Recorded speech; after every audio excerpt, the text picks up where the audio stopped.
नमस्कार, मी गौरी सूर्यवंशी. एस मराठीमध्ये आपलं स्वागत. वळूया आजच्या बातमीकडे. मुंबई मराठी माणसासाठी शिवसेना सदैव खंबीर. आज दक्षिण मुंबईतील फोर्ट या विभागातील डाबर कंपनीतील कार्यालयात कार्यरत असलेल्या मराठी माणसाला तेथील वरिष्ठ पदाधिकाऱ्यांनी मराठी द्वेष दाखवत एक बिहारी सबसे भारी अशी घोषणा दिली आहे. त्या संबंधित अधिकाऱ्याला माफी मागायला लावून समज देण्यात आली आहे. हितेश कुमार कान चेक करू का रे? कितने पे भारी गिरेगा तू?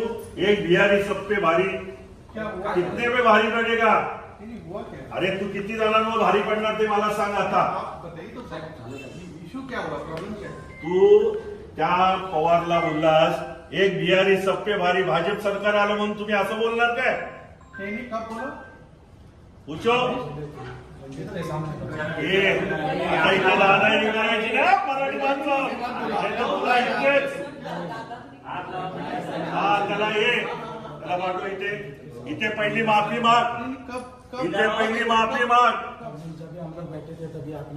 एक बिहारी सब पे भारी तो कितने पे भारी गिरते हमको भी देखने का है. आजा इथे महाराष्ट्रामध्ये येऊन असा बसतो, त्याला माफी मागायला सांगा मॅडम. पहिली त्याला माफी मागायला सांगा, नंतर मी सगळं बोलतो. ये आप एक बार इनसे बात करें. बाद में बात करेंगे. तू इधर आ. पहिला इथे इकडे ये. पहिली माफी माग. इथे एक पहिली माफी माग. त्याला माफी मागायला सांगा. येतो मी काही कान चेक करेन मग. हा पहिल्या माफी मागायला सांग.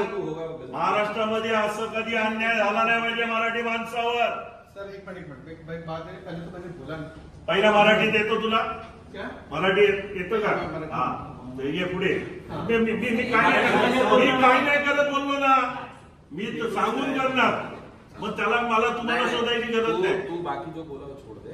जो भी माफी तू महाराष्ट्रामध्ये कुठल्याही मराठी माणसावर जर अशा प्रकारे दादागिरी केली गेली तर आम्ही सहन करणार नाही. सर एक मिनट, ये आप बोले ना कि रंजीत के सामने जब रंजीत को बोला. अरे छोड़ देखो अभी ऐसे सब मत करो. सबको बुलाओ. इतने सकल दूध का दूध पानी का पानी होने दो. सर अगर मैंने आपसे बोला होगा तो आई एम सॉरी.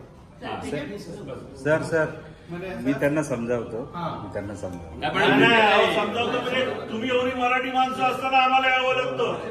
ही दुःखाची गोष्ट आहे. सांगतो त्यांना. त्या माणसाने 19 वर्ष काम केले. एस मराठी न्यूज साठी प्रतिनिधी संजय चांदगुडे, मुंबई. अशाच नवीन ताज्या घडामोडी जाणून घेण्यासाठी आमच्या एस मराठी न्यूज चॅनलला लाईक करा, शेअर करा, सबस्क्राईब करा आणि बेल आयकॉनला क्लिक करायला विसरू नका.